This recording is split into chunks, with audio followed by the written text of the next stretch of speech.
Chicken recipe ఎలా చేయాలో చూద్దాం రండి. మా అమ్మ చేశారు.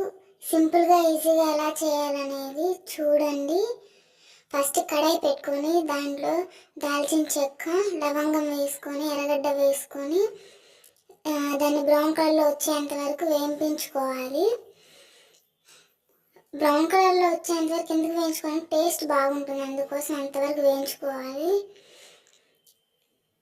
దాని తర్వాత కరింపాకు వేసి మళ్ళీ వేయించుకోవాలి. ఫస్ట్ అవి మనము చెక్క లవంగం వేసుకున్నాక ఆ స్మెల్ కొంచెంసేపు అంతటికి రావాలి బయటికి, అంతవరకు మనం ఎర్రగడ్డ వేయకూడదు.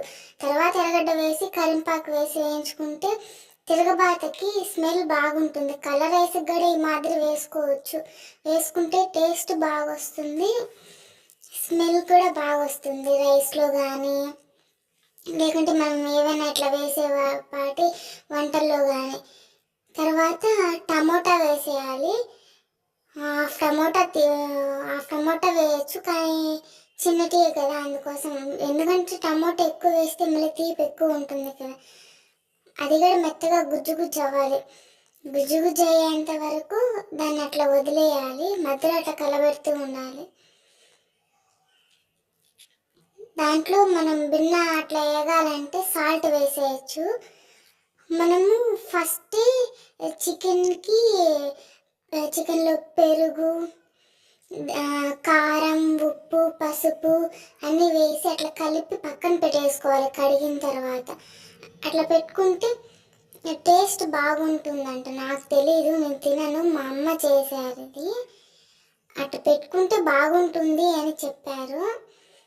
ఏమో అది, కానీ మా అమ్మ వాళ్ళు ఏమన్నారంటే టేస్ట్ అయితే బాగుందని. మా నాన్న కూడా బాగా తిన్నారు, మా తాత కానీ అందరూ. మా ఫ్యామిలీలో మా అమ్మ చేసే వంటలు నిజంగా అందరూ బాగా తింటారు. నేను చేసేటి పెద్దగా తినరు మా ఇంట్లో, మా అమ్మ చేసేటివి తినేది. మనం అట్లా సపరేట్ తీసి పెట్టుకున్నాక ఇవన్నీ వేగిన తర్వాత అది వేసేసుకోవాలి. అట్లా మనం ఫస్ట్ చేసుకున్నాం కదా, పెరుగు, పసుపు, కారం, ఉప్పు అన్నీ అట్లా పట్టి ఏంటంటే అట్లా ప్రతి ఒక్క పీస్కి అన్నీ బాగా కరెక్ట్గా సమానంగా పడతాయి. అందుకోసము అట్లా వేసుకుంటే బాగా మంచిదని. తర్వాత అవి వేసుకొని ఆ వేపులో దాన్ని కూడా మనము కలిపేసుకోవాలి.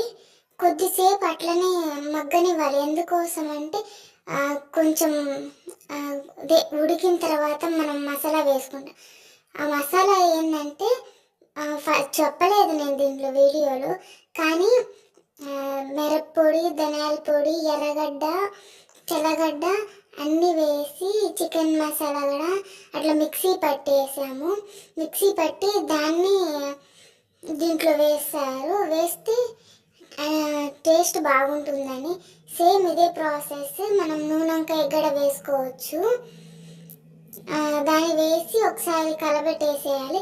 మనం లాస్ట్లో దింపుతాం చూడండి, అప్పుడు దానిపైన చికెన్ మసాలా వేస్తే స్మెల్ బాగుంటుంది, చూడడానికి కూడా కలర్ఫుల్గా ఉంటుంది. ట్రై చేస్తారని అనుకుంటున్నాను, ట్రై చేయండి ఒకసారి, బాగా కరెక్ట్గా వస్తుంది. మనం ఫస్ట్ నార్మల్గా అట్లా ఉడకబెట్టుకోవడం వల్ల దాంట్లో ఉన్న తేమ కూడా బయటకు వస్తుంది. బాగా కరెక్ట్ ఫ్లేమ్లో, మనం లో ఫ్లేమ్లో పెట్టి కరెక్ట్గా మనం బర్న్ చేసుకుంటే బాగా కరెక్ట్గా వస్తుంది. Please to subscribe friends, please subscribe చేయండి, సపోర్ట్ చేస్తారని అనుకుంటున్నాను. Okay, bye friends, please to subscribe.